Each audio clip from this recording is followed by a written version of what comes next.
بسم اللہ الرحمن الرحیم۔ لائف لائٹ میں خوش آمدید۔ دنیا کے ہر خطے میں سالگرہ منانا اور اس دن کی مناسبت سے مبارکباد پیش کرنے کا تصور معمول کی بات ہو گئی ہے۔ مسلمانوں کی تہذیب کو قرآن پاک اور سنت مطہرہ کے تحت قائم کیا گیا ہے۔ اس کی خوبی یہ ہے کہ زندگی کا ہر پہلو سکھایا گیا ہے اور دنیا میں پہلے سانس سے لے کر آخری سانس تک کی ہدایات موجود ہیں۔ دنیا میں پہلا سانس لیتے ہی انسان کی دنیا میں واپسی کا کاؤنٹ ڈاؤن شروع ہو جاتا ہے۔ حیات مستعار کی مدت کم ہونا شروع ہو جاتی ہے۔ عمر ہر سال زیادہ نہیں ہوتی، کم ہوتی ہے، تو لوگ سالگرہ کس خوشی میں مناتے ہیں؟ اسوہ رسول صلی اللہ علیہ وآلہ وسلم اور صحابہ کرام رضوان اللہ علیہم اجمعین سے اس کا کوئی ثبوت نہیں ملتا۔ لوگ یہ کہتے ہیں کہ اس سے منع بھی تو نہیں کیا گیا۔ فرض کریں اس جواز کو مان لیا جائے تو اسلامی سالگرہ منانے کی تقریب کا غیر اسلامی طریقہ کہاں جائز ہے؟ بلکہ غیر مسلموں جیسی تقریبات اور تہوار سے منع کیا گیا ہے، اور جس کام سے منع کیا جائے اس کو کرنا نافرمانی ہے۔ دین اسلام کو قبول کرنے کے بعد اللہ اور اس کے رسول صلی اللہ علیہ وآلہ وسلم کی نافرمانی کرنا گناہ ہے۔ اسلامی تہذیب کی روشنی میں اپنی زندگی کے اصول وضع کرنا اور مطابق اہل خانہ کی تربیت کرنا ہم سب کا فرض ہے۔ آئیے سالگرہ جیسی رسم کے بارے میں کچھ تبدیلی لائیں۔ وہ ساری باتیں کام شغل نہیں ہونے چاہیے جو کہ مروج ہیں۔ جب کوئی اجنبی تہذیب اپنے کلچر میں قبول کی جاتی ہے تو وہ اپنے ساتھ وہی طریقہ کار بھی لاتی ہے۔ موم بتیاں جلانا، تالیاں بجانا اور مخصوص طرز میں گانا یا ضرور کیک کاٹنا غیر اسلامی طریقہ ہے۔ عمر کا 1 سال کم ہونے سے انسان کا موت سے فاصلہ کم ہوتا ہے، وہ قبر سے قریب ہوتا ہے۔ موت سے ہر شخص ڈرتا ہے مگر اس کے قریب ہونے کی خوشی مناتا ہے۔ قبر کے اور انسان کے درمیان فاصلہ ہر سال گھٹ جاتا ہے۔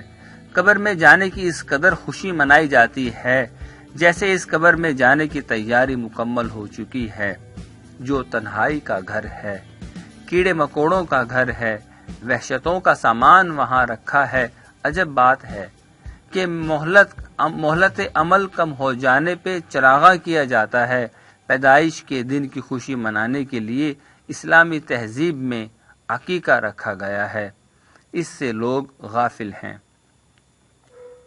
ہر سال پیدائش کی تاریخ اور دن یاد کرنا ہو تو یاد یہ کرنا چاہیے کہ زندگی کے اتنے دن جو بسر کر چکے، اس کو خرچ کر کے کیا سودا کیا۔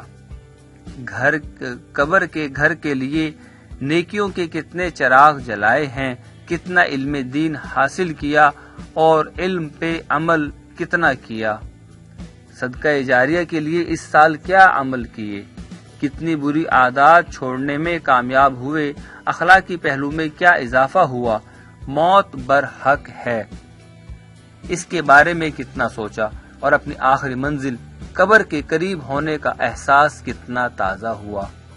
عمر کی مدت کم ہونے پہ مستقبل کا کیا پروگرام طے کیا۔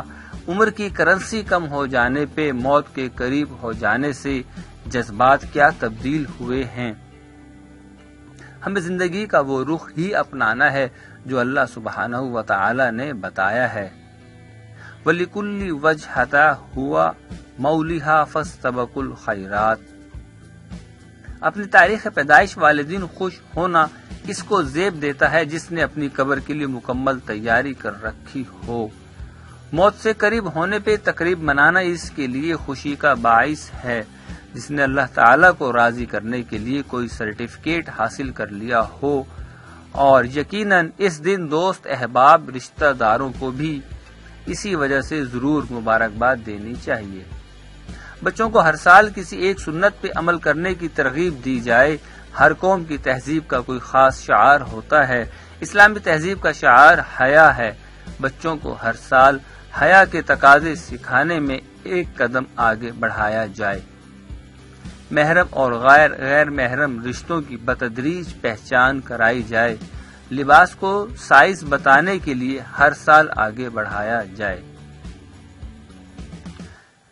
بچے کو اسلامی آداب کا کوئی ایک پہلو ہر سال سکھایا جائے اور اگلے سال اس کا تجزیہ کیا جائے کہ اس کے قول و فعل میں اس کا رچاؤ نظر آیا ہے یا نہیں۔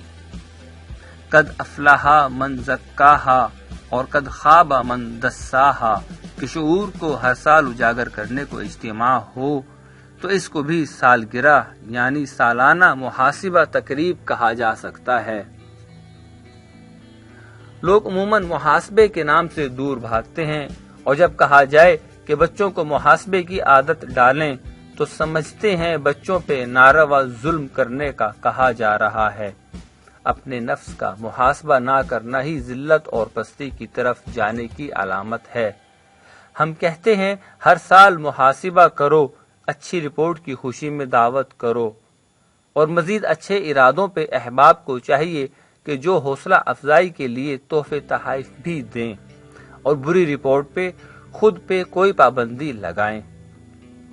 نفل نماز، روزہ، صدقہ سے اس کی تلافی کریں، جنت کی طرف بڑھنے، اس کا شوق دلانے، نیکی کی ترغیب دلانے کے لیے ہر سال بچوں کو جمع کر لیں۔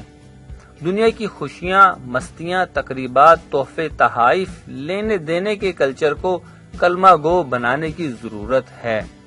اپنی زندگی کے ہر لمحے کو نفس مطمئنہ کا سرٹیفکیٹ مل جانے کی خوشخبری جسے دنیا میں ہی مل گئی ہو، وہ ببانگے دہل اپنے پیدا ہونے کی خوشی منائے، اعلان کرے، دعوتیں کرے، مبارکبادیں وصول کرے، اس کو پورا حق حاصل ہے۔